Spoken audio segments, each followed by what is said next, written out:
Buenas tardes a todos y muchas gracias por asistir a esta comparecencia que tiene por objeto dar cuenta de las decisiones que hemos adoptado esta mañana en el Consejo de Gobierno y que tienen marcado carácter económico y social en relación con las respuestas que creemos desde el Gobierno de la ciudad debe darse a la crisis del COVID-19. Antes de entrar en materia, si quisiera, en nombre del Gobierno de la ciudad, expresar, transmitir un mensaje de ánimo, de esperanza y de solidaridad para las personas que en Ceuta están padeciendo la enfermedad, bien sea en sus domicilios particulares o bien sea en el hospital. Ánimo, esperanza y solidaridad para ellos y también para sus familiares y amigos. Les deseamos a los enfermos un pronto restablecimiento. También quiero significar una vez más nuestro apoyo a los profesionales de la salud, a los profesionales que se dedican a cuidar de la salud de todos, en cualquiera de las dos administraciones. Sin duda alguna, son las personas que están librando la batalla en primera línea de combate. Sin duda alguna, el trabajo que están realizando es vital. Sin duda alguna, sus inquietudes, sus desvelos y sus demandas creo que tienen que ser atendidas y admitidas, aceptadas por parte de todos, porque lo que está en juego es eso, la salud y la vida de todos. Y entrando ya en materia, quiero decirles que desde el primer momento el Gobierno de la ciudad asumió que la primera prioridad que teníamos era colaborar con la Administración competente, en este caso con el INGESA, con el Ministerio de Sanidad y con el Gobierno de la Nación, en tratar de poner todos los medios que estén a nuestro alcance para combatir el enemigo común del COVID. Y eso estamos haciendo, eso hemos hecho y eso vamos a seguir haciendo. Esta es la primera prioridad, la salud de los ceutíes y, por tanto, nuestra primera prioridad. Pero también entendemos, y esa ha sido la materia que hoy hemos tratado en el Consejo de Gobierno, que esta crisis sanitaria tiene otras derivadas que no nos pueden ser ajenas. Y me estoy refiriendo a la derivada social y a la derivada económica. Estas también son dos prioridades que tenemos que atender.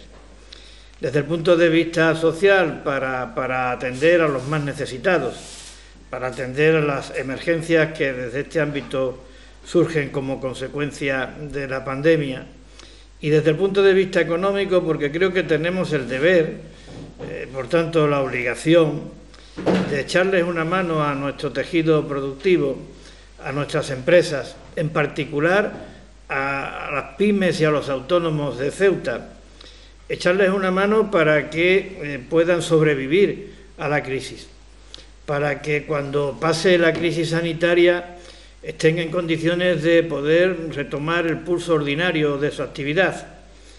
Es fundamental la supervivencia de nuestro tejido productivo, porque de la supervivencia de nuestro tejido productivo, de nuestras pequeñas empresas, de nuestros autónomos, depende en gran medida la supervivencia de Ceuta.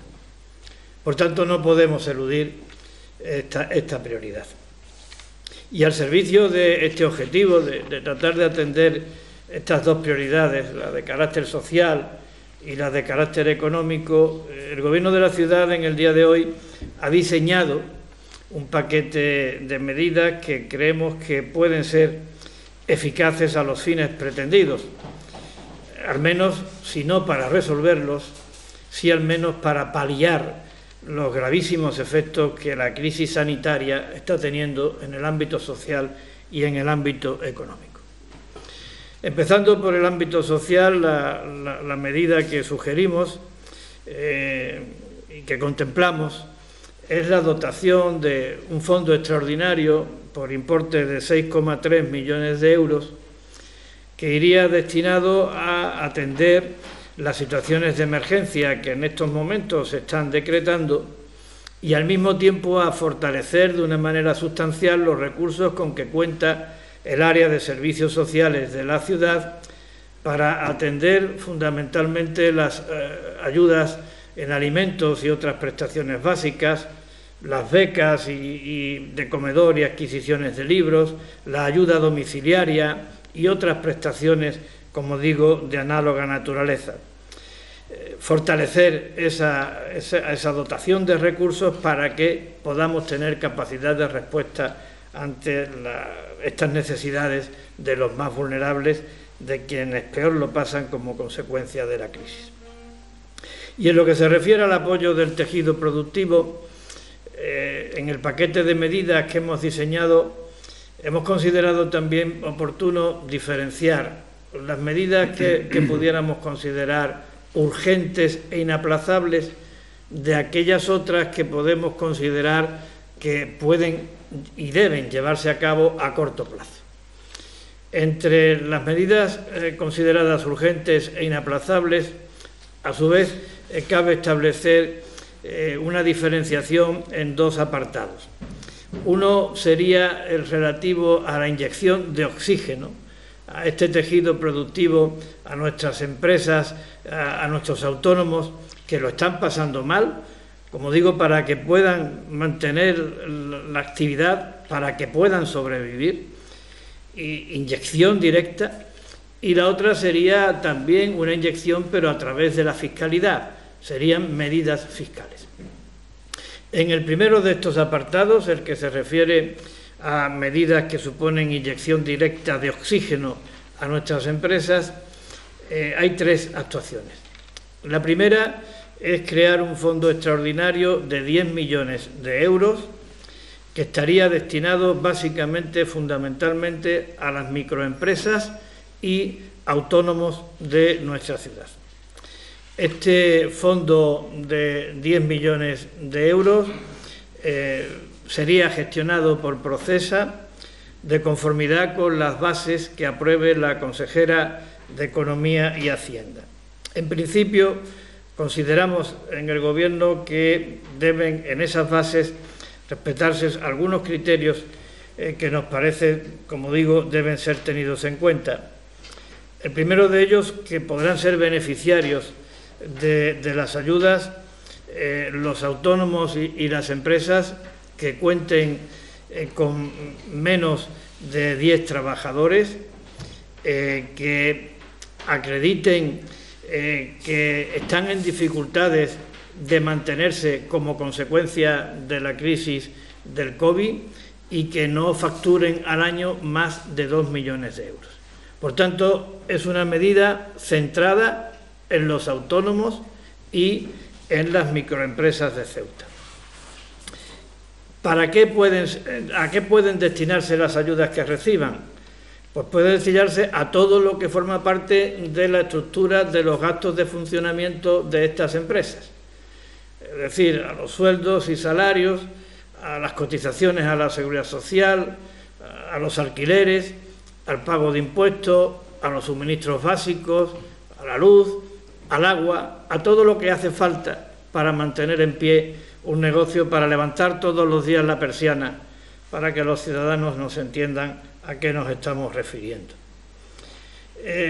La cuantía máxima de la ayuda para cada beneficiario estará comprendida entre 1.441 euros para los autónomos sin trabajadores y 4.683 euros para las empresas con 9 trabajadores. Ustedes dirán, bueno, ¿y por qué los picos esto en una cantidad redonda? Porque estas cantidades se han establecido por parte de los servicios teniendo en cuenta el salario mínimo interprofesional y las cuotas a la Seguridad Social que tienen que atender estas empresas. Nosotros estimamos que esta medida de 10 millones de euros de ayuda directa puede atender a 3.600 empresas, prácticamente a la totalidad de las microempresas y autónomos que hay en Ceuta. 3.600 empresas, de las cuales cerca de 2.000 son trabajadores autónomos. La segunda medida dentro de esta intención de inyectar oxígeno, renta en nuestro tejido productivo, pues es ponernos las pilas por parte de la Administración, a pesar de que estamos en un momento en donde no se disponen, por razones del confinamiento, de todos los recursos humanos disponibles, pero queremos en el Gobierno ponernos las pilas para pagar todas las facturas que estén pendientes a nuestros proveedores, que la mayoría de ellos son pequeñas y medianas empresas locales. El montante que se estima de estos pagos a proveedores pues sería de aproximadamente unos 23 millones de euros. Y en tercer lugar, queremos hacer un ajuste en el plan de inversiones para habilitar un renglón específico por un montante de 15 millones de euros que comprendan la realización de obras que sean susceptibles de ser ejecutadas por empresas del sector de Ceuta. Creo que también es otra manera de, en este renglón tan importante que puede representar aproximadamente el 10% de nuestro Producto Interior Bruto, la construcción, pues darle oxígeno a él mismo. Por tanto, 3 actuaciones de ayudas directas, de generación de rentas, de inyección de oxígeno al desenvolvimiento de nuestras empresas. Y ahora vamos con el segundo apartado que anunciaba, dentro de las medidas urgentes, las que me he permitido calificar, porque lo son, de fiscales. Y ahí hay 2 medidas en el ámbito del IPSI, que son las 2 creo que muy importantes. La primera de ellas, saben ustedes que en operaciones interiores el vencimiento de los pagos del IPSI es trimestral. Ahora tenemos uno, el día 20 de abril. Bueno, pues ese pago trimestral del 20 de abril lo aplazamos al 20 de julio. Y se podrá aplazar más, pero de momento se aplaza al 20 de julio. A tal efecto creo que ya se ha producido el correspondiente decreto por parte de la consejera. Y una segunda medida que me parece muy importante, porque es una antigua aspiración de los empresarios de Ceuta, que el Gobierno de la ciudad ha compartido siempre y que creemos que es el momento para aplicarlo, y que consiste, para que todo el mundo nos entienda, en establecer los mecanismos regulatorios aprobados mediante modificación de la ordenanza para que el IPSI a la importación se pague por la mercancía que se vende y no por la mercancía que permanece en el almacén sin estar vendida. Esto me parece que es muy importante, lo es siempre, pero especialmente ahora que estamos viviendo esta crisis tan aguda. También queremos darle un crédito a nuestros empresarios a través de los impuestos que tienen que abonar y, por tanto, establecemos una moratoria general para todos los tributos que tienen que pagar las empresas de Ceuta y los contribuyentes en general hasta el día 5 de diciembre de este año. Evidentemente, esa moratoria se tiene que establecer de acuerdo con los requisitos que marca la ley y los procedimientos que están establecidos por la misma.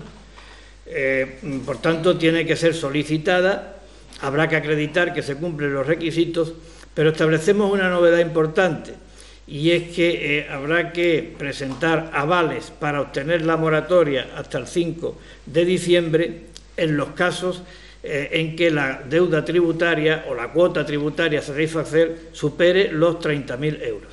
Hasta 30.000 euros, moratoria hasta el 5 de diciembre sin avales. Y esto me parece que es importante. Luego establecemos 2 bonificaciones fiscales. Una es la relativa al recibo único. Para entendernos, el agua y la basura. Afecta a las actividades empresariales y profesionales. Las actividades empresariales y profesionales este año, con efectos 1 de abril y hasta la finalización del año, tendrán una bonificación del 20% en el recibo único del agua y la basura. Creemos que de esta manera se compensa en estas tasas el parón que han tenido durante el estado de alarma y posterior o paralelo confinamiento y el periodo que tenga que transcurrir hasta que todo vuelva a la normalidad. Es el cálculo que hemos hecho y que nos parece que responde de manera justa a una situación también difícil que están atravesando nuestras empresas y que merecen este tratamiento. Y por otra parte, también en las tasas por ocupación del dominio público con terrazas y kioscos, ahí la bonificación será del 50% del total de la cuota tributaria a satisfacer. Por último, dentro de estas medidas fiscales hay una que no corresponde a la ciudad, pero creemos que es de justicia plantearla, y es que le vamos a solicitar a Puertos del Estado que aquellas empresas que ejercen su actividad en el dominio público portuario en régimen de concesión administrativa se les exima del pago de la tasa por ocupación, de la tasa por actividad durante el tiempo que dure la inactividad, y que al mismo tiempo pues también se les conceda una moratoria en el canon relativo a la ocupación del dominio público. También nos parece de justicia y por eso lo hemos incorporado. Estas son las medidas urgentes e inaplazables. Luego están las medidas a corto plazo, que también son importantes, pero que las calificamos de manera distinta a las urgentes e inaplazables porque o bien tienen una mayor complejidad, o bien tienen un mayor periodo de moderación, o bien no dependen de decisiones que nos correspondan exclusivamente a nosotros. Esta la resumo rápidamente. Una ya la conocen: aplicar en el IPSI el 0,5% a la importación y fabricación de todo tipo de productos. Esto no tiene tanto que ver con la crisis del COVID-19 y sí mucho que ver con la crisis derivada del bloqueo de Marruecos y el desplome comercial que el mismo ha provocado en nuestra ciudad. Es una medida de carácter estructural, es una medida que pretende hacer de Ceuta una ciudad libre de impuestos a la hora de comprar, para fidelizar nuestro consumo interno, para atraer demanda externa, para ponernos en situación de un lugar competitivo en materia comercial en nuestro entorno. También volvemos a repetir la necesidad, y no depende ya de nosotros, de que aprobemos rápidamente el PGO. También potenciar el teletrabajo en la administración de la ciudad autónoma, fomentar la digitalización de las empresas locales, llevar a cabo planes específicos de formación para mejorar las condiciones de empleabilidad de nuestros demandantes de empleo en los yacimientos de actividad emergente, como es la economía digital. También intensificar los esfuerzos en el asesoramiento especializado a pymes, actualizar y aprobar la normativa sobre terrazas, que es otro asunto permanente en cuanto a la necesidad de resolverlo, y activar todas las partidas del vigente presupuesto que tengan que ver con la economía, todas las partidas que tengan que ver con la potenciación turística de Ceuta o con la dinamización comercial. Si la previsión es que las vayamos a ejecutar a lo largo de todo el año 2020, vamos a procurar ejecutarlas dentro del primer semestre de 2020. Quiero aclarar que estas medidas que acabo de plantear, de marcado carácter económico, no sustituye este plan de choque al plan que teníamos elaborado y pendiente de aprobar con anterioridad para la reconversión económica de Ceuta, y que me parece recordar que tenía como 144 medidas aproximadamente. Esto no lo sustituye, aun cuando es verdad que algunas de las medidas que acabo de anunciar estaban allí, pero no lo sustituye. En cualquier caso, supone un anticipo del mismo ante las devastadoras consecuencias que en el ámbito económico está teniendo el COVID-19. También quisiera decirles que siempre hay que establecer alguna cifra, ¿no?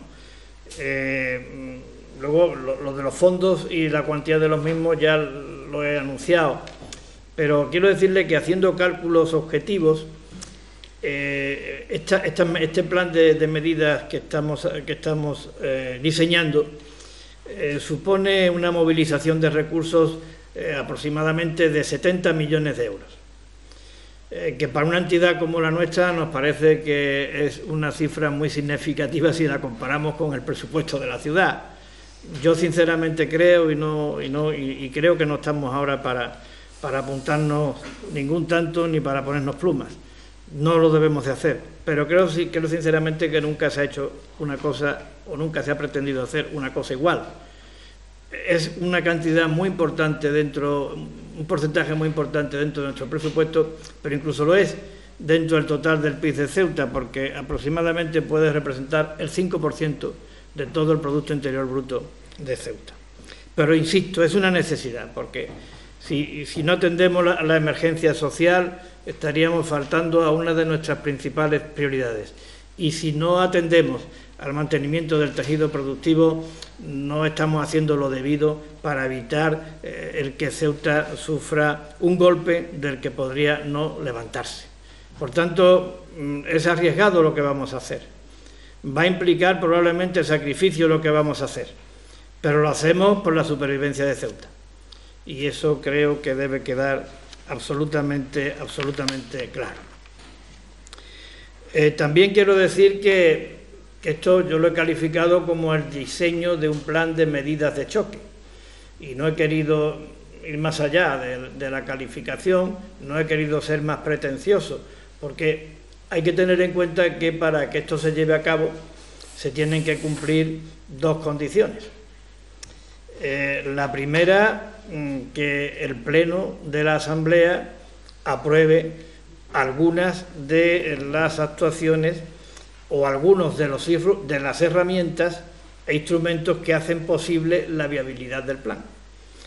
Y concretamente el Pleno de la Asamblea tiene que adoptar tres acuerdos o tres bloques de acuerdos.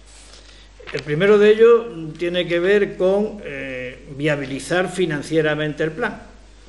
Es decir, el Pleno de la Asamblea tiene que autorizar al Gobierno de la ciudad o acordar la formalización de determinadas operaciones de crédito que tenemos que llevar a cabo. Concretamente son tres. Para que esto se pueda realizar y para obtener los recursos que financien todas estas medidas que he anunciado, hace falta hacer una operación de refinanciación de parte de la deuda a largo plazo de la ciudad por importe de 35 millones de euros. Quiero decir que en esa operación de refinanciación, al margen de aplicarse los recursos necesarios para atender el coste de las medidas a las que me he referido, también sirven para generar, y esto me parece importante, un fondo de reserva de 17,5 millones de euros para el presupuesto de 2021. Un fondo de reserva porque, siendo precavidos, estamos presumiendo que el presupuesto del ejercicio corriente se va a cerrar con déficit como consecuencia de la caída de ingresos que va a provocar la crisis del COVID. Y queremos tener un colchón de 17,5 millones de euros para compensar, para amortiguar el déficit del presente ejercicio de 2020. Por tanto, primera operación, refinanciación de la deuda por valor de 35 millones de euros. Segunda operación que tiene que autorizar el Pleno, una operación de tesorería para el corriente ejercicio de 2020 de 30 millones de euros. Esas operaciones de tesorería de los últimos años están rondando los 15 millones de euros. Este año, por las circunstancias de todos conocidas y para financiar este plan, tiene que ser de 30 millones de euros.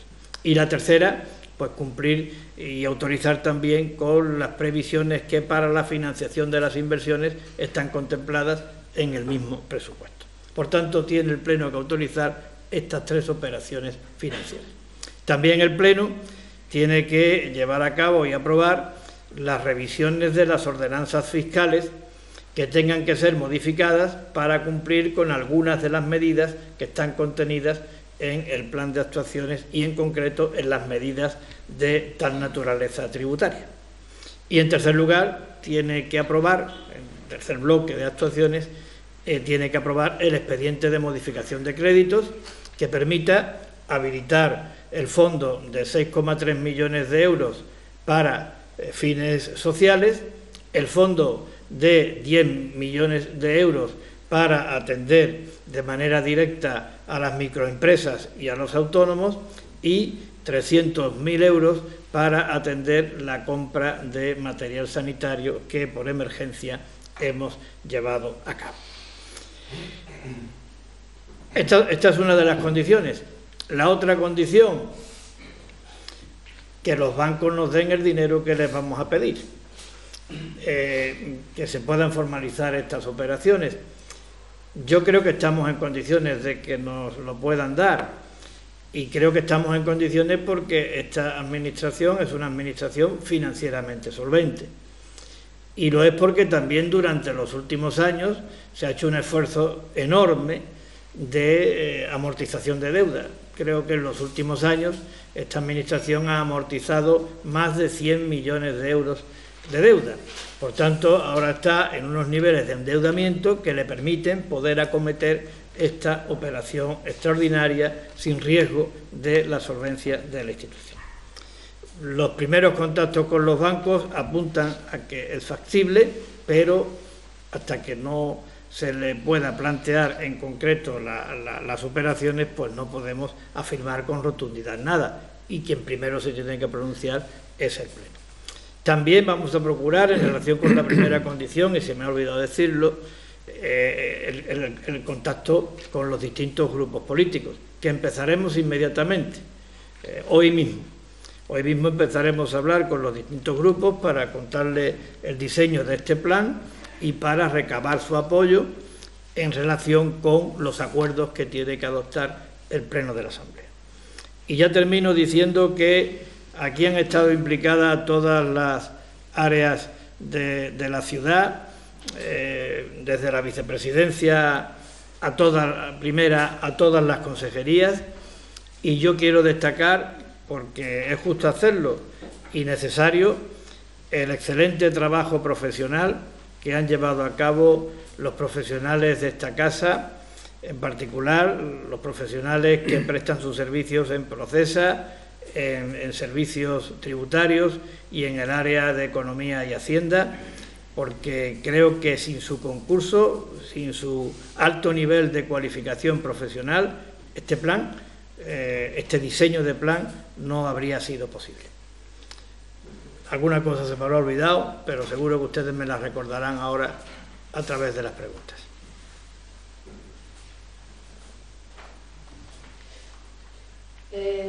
Vamos a formular nosotros la pregunta en nombre del resto de los medios de comunicación que no pueden estar aquí en la sala. Esta primera pregunta va dirigida al consejero de Sanidad, aprovechando su presencia aquí. Usted criticaba que algunas personas relacionadas con el ámbito sanitario incluso pues no cumplían las normas del aislamiento obligatorio en los domicilios. No sé si quiere valorar o precisar esa declaración. Sí, yo le agradezco que me haga esa pregunta, puesto que era un tema que quería matizar. Creo que se me ha malinterpretado en la tesitura que dije, así que desde aquí públicamente pido disculpas, públicamente pido perdón si se ha malinterpretado. Ese mensaje iba dirigido fundamentalmente a aquellas conductas individuales que incumplen el aislamiento, vengan de donde vengan, de cualquier colectivo, sea quien sea, que no deben hacerlo, porque están poniendo en peligro primero a su familia y después a todos nosotros. Entonces, nosotros teníamos conocimiento de 2 personas sanitarias que estaban en aislamiento y que lo incumplieron. Ese era el mensaje. Entonces, como creo que se me ha malinterpretado, vuelvo a reiterar mis disculpas hacia todas aquellas personas. Esta mañana he intentado ponerme en contacto con todos los colectivos, lo he conseguido, menos con el sindicato médico, que no he podido hablar con ellos, para matizar toda la declaración de ayer. Evidentemente, yo en todas mis comparecencias anteriores, actuales y las que vengan, siempre estaré agradecido a todo este colectivo, que es el que se está dejando la piel verdaderamente en esta batalla contra este virus. Hay 16.000 contagiados entre todos los sanitarios de España. Yo no puedo nunca criticar ese contagiado, porque además yo soy sanitario y mi mujer es sanitaria. Evidentemente, creo que se me malinterpretó y reitero desde aquí mis disculpas a todo el mundo que lo haya malinterpretado. Sí, aseguro que el presidente hemos pasado lunes el presidente mostraba su preocupación por el escaso número de pruebas que se estaban haciendo en Ceuta y que estábamos a ciegas. ¿Tiene la ciudad una cifra del número de pruebas que se han realizado hasta ahora? Y, por otro lado, ¿cuándo y cómo se van a empezar a aplicar los test que ha adquirido la ciudad? Bueno, yendo por partes, nosotros estábamos hablando de la necesidad de que en Ceuta se llevaran a cabo pruebas a gran escala, porque sinceramente, no porque lo diga yo, sino porque creo que todas las autoridades científicas consideran que una manera eficaz de combatir la propagación del virus pues es conocer el grado de penetración que el virus tenga en el territorio. Esto creo que es un hecho que nadie discute y yo he oído a todas las autoridades del Gobierno de la Nación y del ámbito científico decir que cuanto más pruebas mejor. Y además resulta que en los países donde se ha llevado a cabo pruebas masivas, pruebas a gran escala, pues han sido los países que han salido de la pandemia en mejores condiciones desde el punto de vista del drama de los enfermos y sobre todo del drama de los fallecidos. Por tanto, yo cuando empezó la pandemia, el número de pruebas que en Ceuta se habían realizado me parecía que era estadísticamente irrelevante. Y eso ponía a Ceuta en una doble situación crítica. Por una parte, nuestra extrapeninsularidad, es decir, aquí no tenemos la posibilidad de recurrir a otro territorio vecino que nos pueda echar una mano en un momento de saturación de la red hospitalaria. Eso está ahí y eso no lo vamos a evitar. Y por otra parte, que al hacerse pocas pruebas, pues teníamos una venda en los ojos. Había quien me decía, pero si es que en Ceuta no hay enfermos. Y yo modestamente, y sin ser un especialista en la materia, decía, pero si no lo sabemos, porque si no se han hecho pruebas, ¿cómo lo vamos a saber? Ha habido un cambio desde que yo dije aquello y estábamos en 5 contagiados. Y es que, según me cuenta el consejero de Sanidad, por parte del INGESA ha habido una aceleración en el número de realización de pruebas. Hemos pasado, cuando había 5 contagiados en Ceuta, me parece a mí que se habían realizado 70 pruebas, más o menos, estoy hablando de memoria. Ahora, a día de hoy, creo que ya estamos cerca de las 400 o incluso la hemos superado, pero claro, 400 pruebas y 63 contagiados, lo cual significa que parte de razón llevábamos cuando estábamos diciendo que por no hacerse pruebas no sabíamos exactamente el número de contagiados.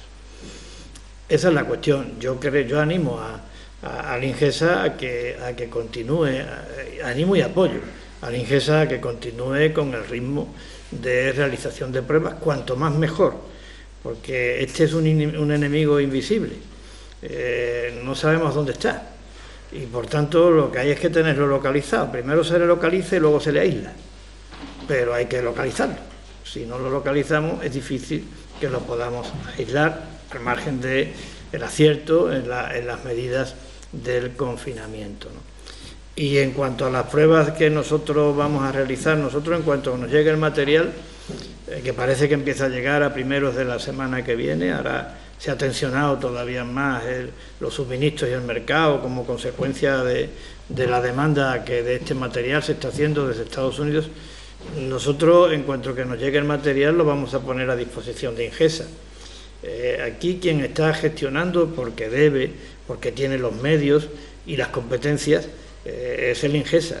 Ese es quien está gestionando la crisis, no solamente porque en el Real Decreto de alerta se decretara al Gobierno como mando único y autoridades delegadas a los ministros de Sanidad, de la ministra de Defensa, de Movilidad o Fomento, como antes se llamaba, y de Interior, sino porque las competencias en materia de sanidad en Ceuta las ejerce el Ministerio. Estamos a su entera disposición, con el mayor ánimo de colaboración, y ese material que venga lo pondremos a su disposición para que establezcan los protocolos adecuados y que hagamos cuanto más pruebas en Ceuta mejor. Insisto, eso es absolutamente necesario, no porque lo diga yo, reitero, sino porque lo dice el propio Gobierno de la Nación y lo dicen todas las autoridades científicas que están opinando al respecto. Presidente, le quería hacer una pregunta al hilo de ese plan tan ambicioso de tipo social y económico. ¿Usted ha tenido conversaciones previas con los grupos políticos sobre sus ideas a desarrollar, para que no digan luego se han enterado por los medios de comunicación de esta cuestión? Porque usted ha dicho que con posterioridad se lo va a exponer. No, con posterioridad le vamos a entregar el papel, por si se me entiende en términos coloquiales, pero nosotros cada vez que hacemos una reunión del Consejo de Gobierno, y la hacemos a diario, hay un contacto con los grupos políticos. Y además de estas cuestiones venimos hablando, es decir, no al detalle que yo he expuesto hoy, porque claro, esto antes de poder plantearlo tenía que reunir la condición de ser viable. Podemos hablar de muchas cifras, de muchas medidas, pero si no son viables, técnicamente viables, y quien tenía que acreditar antes de dar este paso la viabilidad técnica eran los servicios correspondientes. Pero los profesionales de esta casa que son unos profesionales de alto nivel, como han demostrado con el trabajo que han realizado.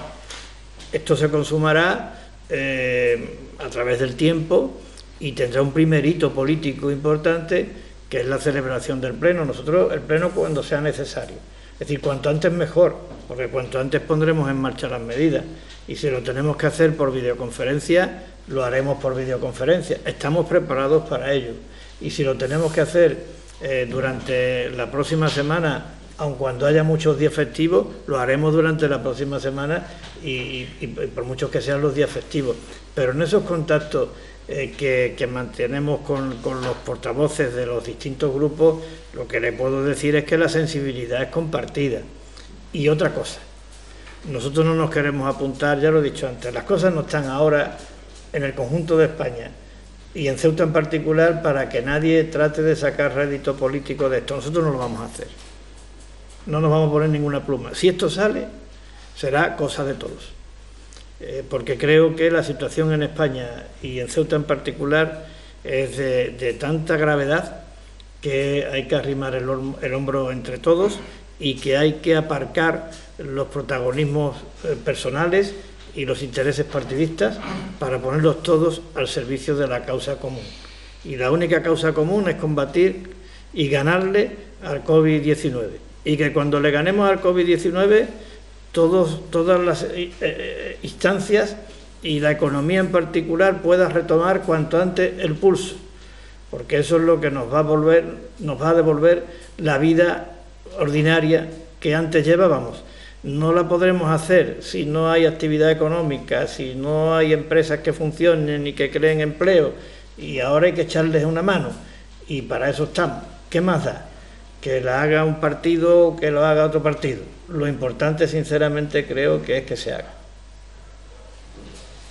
Preguntas de los compañeros de los medios de comunicación: si se ha obtenido respuesta por parte de la INDESA al ofrecimiento de la ciudad de abrir el Puerta de África para garantizar los aislamientos, por una parte, y también si se ha atendido o se ha tenido también respuesta por parte de la delegación de gobierno a la solicitud de enviar a Ceuta un buque militar medicalizado y ceder para los lugares.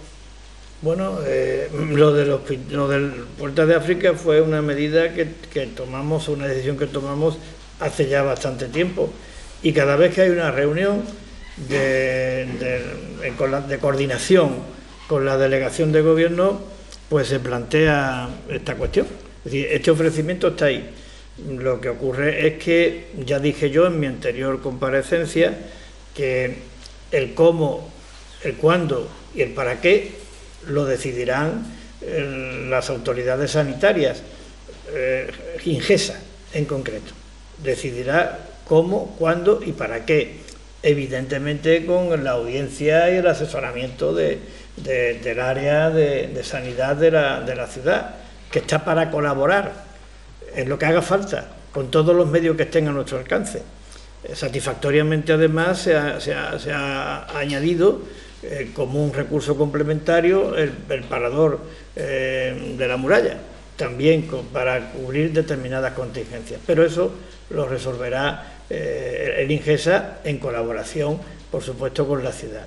Y en cuanto al buque, pues ayer mismo, esto lo puedo explicar, ayer mismo el consejero, el señor Guerrero, tuvo una conversación con el ministro de Sanidad y salió a colación el tema. ¿Por qué lo del buque? Tiene que ver con lo que yo le he contestado anteriormente a su compañero.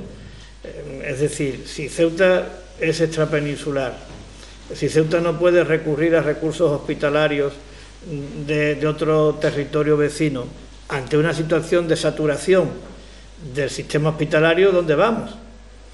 Entonces, lo del buque es una medida preventiva. Nadie está diciendo con lo del buque que nuestro sistema sanitario, nuestro sistema hospitalario esté saturado. Lo que estamos diciendo es que en el caso hipotético de que pudiera llegar a estar saturado, pues sería conveniente contar con ese recurso. Un recurso que, por otra parte, yo creo que no se mueve de un día para otro. Mi modesta impresión, no soy un especialista, creo que tiene que tener una planificación. Pero bueno, es por tener todas las garantías de que no se produzca esa saturación.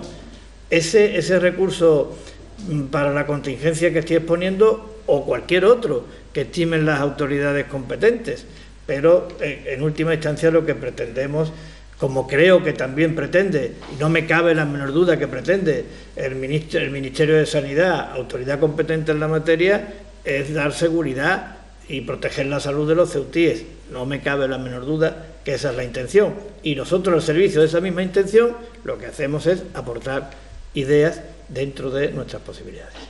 Respecto a la situación de los inmigrantes que están acogidos en el Pabellón de la Libertad, si hay alguna novedad al respecto o si la delegación ha comunicado un plan de acogida. Yo se lo dije al presidente del Gobierno más de una vez, desde que empezó la crisis, que este es un tema de inmigración que se debe hacer cargo la Administración General del Estado porque es la competente. Y lo sigo diciendo.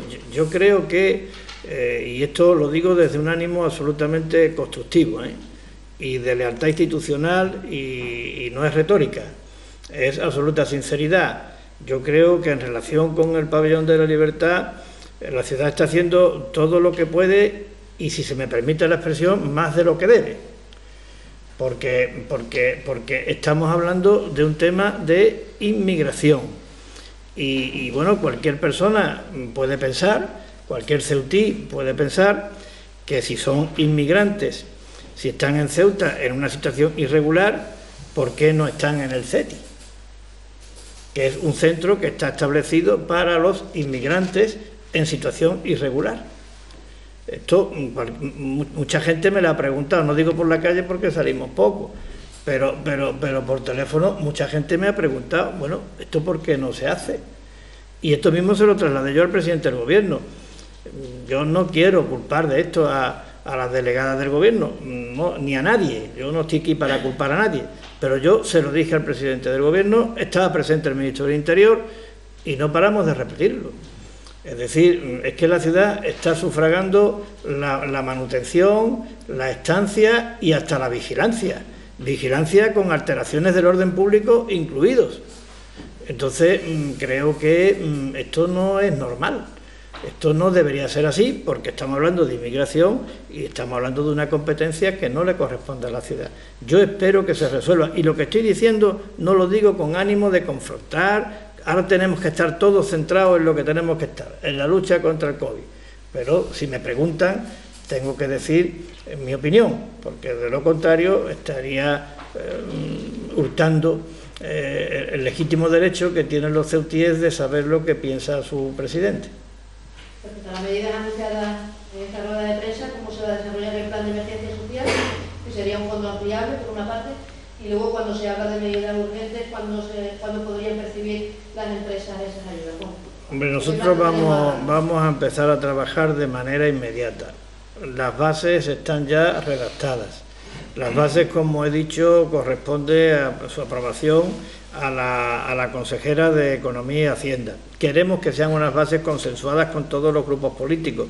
Eso nos requiere de un acuerdo de pleno. Algunas de estas medidas ya se han puesto en marcha.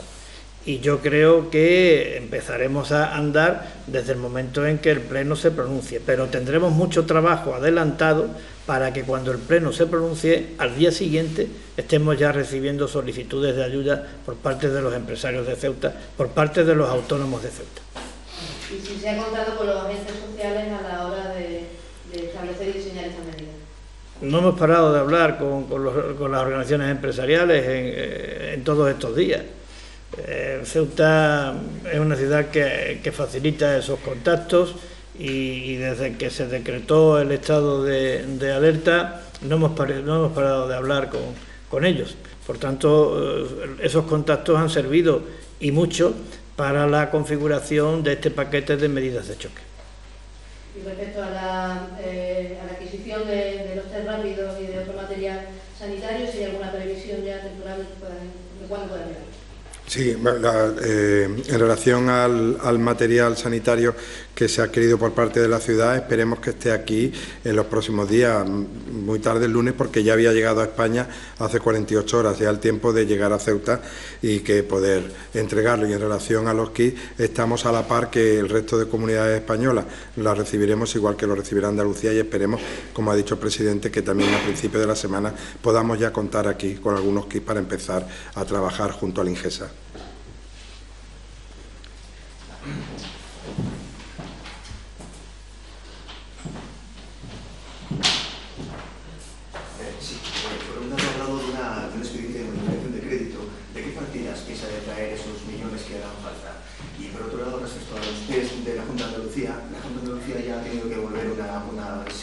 Importante partida porque no eran correctos. ¿Son los mismos test? ¿Son diferentes? ¿A qué proveedor les hemos comprado esos test? Bueno, el expediente de modificación de crédito va destinado fundamentalmente a nutrir, a dotar el fondo social por importe de 6,3 millones de euros, como he dicho, a dotar el fondo de ayudas a autónomos y microempresas por 10 millones y a la compra de material sanitario por 300.000 euros. En total, me parece que eso suma 16,6 millones de euros. De esos 16,6 millones de euros, una parte viene de lo que el Estado ha aprobado como medidas de apoyo para atender situaciones de emergencia, que si mal no recuerdo, son 1,6 millones de euros del fondo extraordinario de 300 millones de euros y otros 0,5 millones de euros para becas de comedores escolares, por tanto 2,1 millones de euros. Después hay otra partida importante que es la relativa al incremento del fondo de suficiencia en forma de anticipos a cuenta, que también se aprobó para todas las comunidades por importe de 2,2 millones de euros. Después hay otra partida importante de una reorientación de los remanentes de fondos estructurales que tiene Procesa, que me parece que están en el del orden de 3 millones de euros. Y la siguiente cantidad es los recursos que se liberan en el ejercicio de 2019 como consecuencia de la operación de refinanciación de deuda a largo plazo por importe de 8,8 millones de euros. Me queda una pequeña partida que es el remanente del presupuesto del 2019 por 0,2 millones de euros. No sé si la cuenta me ha salido, le estoy hablando de memoria, pero sume usted y a ver si salen los 16,6 millones de euros. Vale, en relación a los test, decir que la Junta de Andalucía hizo una compra de dos tipos de test. Ellos no es que los devolvieran, es que anularon el pedido de los test por fluorescencia porque le tardaban más de 3 meses en llegar. Entonces, nosotros estamos en el mismo eje que Andalucía, que Galicia, que Cantabria, que Barcelona, es decir, que existen diversas comunidades que estamos en el mismo paquete de esos test. Y entonces, en el momento que esos test, que es por anticuerpos, lleguen, evidentemente a nosotros también nos va a llegar. Pero Andalucía no devolvió, anuló un pedido porque era por test fluorescente que tardaban más de 3 meses. Todos vienen procedentes de China. Muchas gracias y cuidaros. Gracias.